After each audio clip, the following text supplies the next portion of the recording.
Islamic দিনপঞ্জির অন্যতম বৃহৎ ধর্মীয় উৎসব ঈদ উল ফিতর।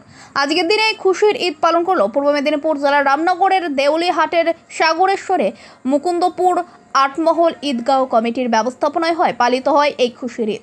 কমিটির সম্পাদক আবেদ আলী এবং উদ্যোক্তা মাওলানা নজরুল ইসলাম বলেন, আর সকাল থেকে আমরা খুশির ঈদ পালন করছি। সকালে সমবেত হয়েছেন, খুবই আনন্দ লাগছে। আমরা এক মাস রোজা রাখার পর এই দিনে উপনীত হয়েছে। বৃহৎ আনন্দ পাওয়ার জন্য এখানে ৬,০০০-এরও বেশি মানুষ জমায়েত হয়েছে। আমরা চাইব খুশির ঈদ সকলের মধ্যে ছড়িয়ে পড়ুক। হিন্দু, মুসলিম, জৈন, খ্রিস্টান সকলের মধ্যে আনন্দ ভরে উঠুক আজকের দিনে।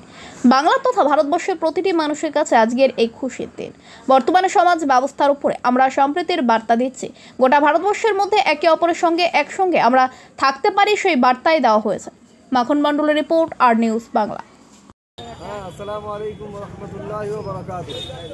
বাংলা তথা পুরো ভারতবর্ষের মুসলমানের কাছে আজ খুব গর্বের দিন যে আল্লাহ তাআলা ঈদের দিন দান করেছেন। এই দিনে আমাদের তরফ থেকে মুকুন্দপুর আটমহল ঈদগাহ কমিটি এবং রামনগর ব্লক জমিয়তে উলামা হিন্দের পক্ষ থেকে আমি জানাই ঈদের শুভেচ্ছা, ঈদের অভিনন্দন। মেন ব্যাপার হচ্ছে বর্তমান পরিস্থিতি উপরে আমাদের সম্প্রীতির বার্তা আমরা দিচ্ছি, যে যেন আমরা ভারতবর্ষের মধ্যে একে অপরের সঙ্গে মিল মহব্বতের সঙ্গে থাকতে পারি, এইটাই ঈদের। আমি মুকুন্দপুর আটমহল কমিটির এক সাধারণ মেম্বার। আমি পুরো ভারতবাসীকে জানানো চাইতেছি যে আমাদের মধ্যে কোনো ভেদাভেদ নেই, আমরা সব এক। চাই যতই চেষ্টা করুক না কেন, আমাদের মধ্যে কেউ ভাঙন ধরাতে পারবে না। আমরা হিন্দু মুসলিম সবাই একভাবে থাকবো, কোনো অসুবিধা নেই। আমাদের এখানে পুরো শান্তি শৃঙ্খলা এরিয়া।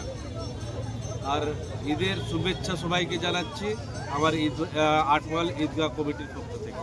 আমার নাম ফরিদ আলী খান, মুকুন্দপুর। ঈদ আমরা এখানে এক মাস রমজানের রোজা রেখে আমরা জমায়েত হয়েছি, খুব আনন্দ হয়েছে। ঈদের নামাজ আমরা সকলে সমবেতভাবে পাঠ করেছি। আটমহলের প্রায় ৬,০০০ থেকে বেশি মানুষ এখানে জমা হয়েছিল, আমাদের খুব ভালো লেগেছে।